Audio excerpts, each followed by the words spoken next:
Dis 'n heerlike voorreg om met jou vandag verder te gesels oor die genesing van die verlamde man daar in Kapernaum. En ek wil as tema gebruik, geloof is 'n werkwoord.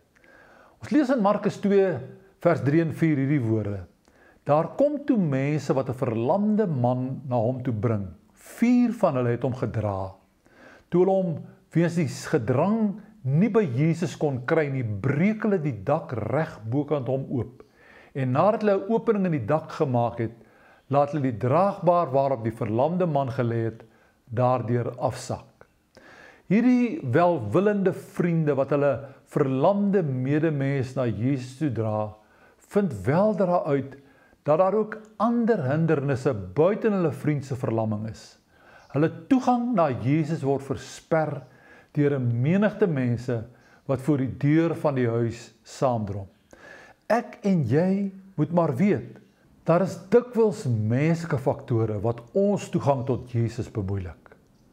Ons moet egter ook by hierdie 4 vriende leer dat ware geloof nie sommer moet opgee nie. Geloof byt vas, dit dring deur. Die meeste huise in daardie dae het plat dakke gehad, met balke redelik na aan mekaar. Dit was dan bedek met latte, wat op hulle beurt bedek was met 'n dik laag modder of klei, wat met gekapte strooi gemeng was. Gewoonlik het die huise 'n buitetrap gehad en die inwoners het laatmiddag, wanneer die koel seewind begin waai, op hulle dakke gaan sit om so 'n bietjie af te koel.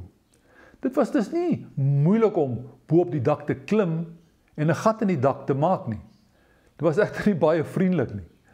Dink daaraan om sommer 'n gat in die dak van 'n ander man se huis te gaan kap.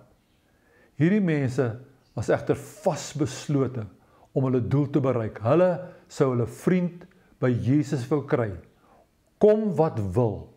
Geloof is inderdaad 'n werkwoord. Dit impliseer dikwels dat ons iets moet doen.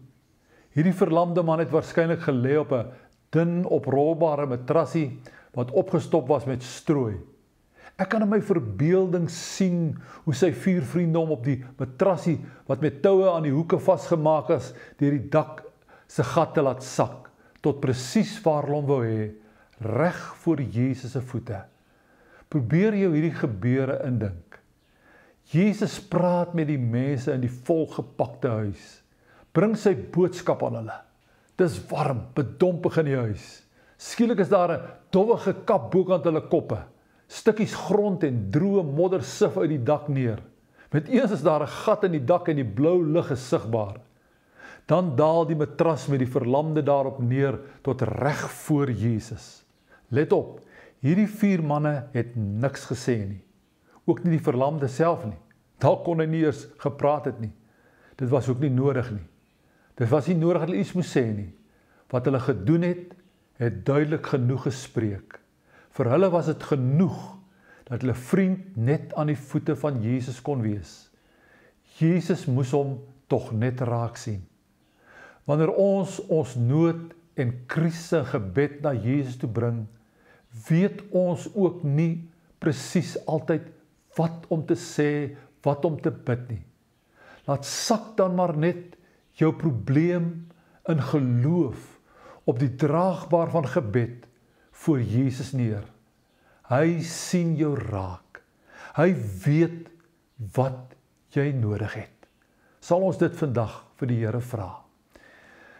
O Here, daar is iemand wat ek vandag op die draagbaar van gebed voor U wil bring. Sien my ook in genade raak, asseblief. Amen.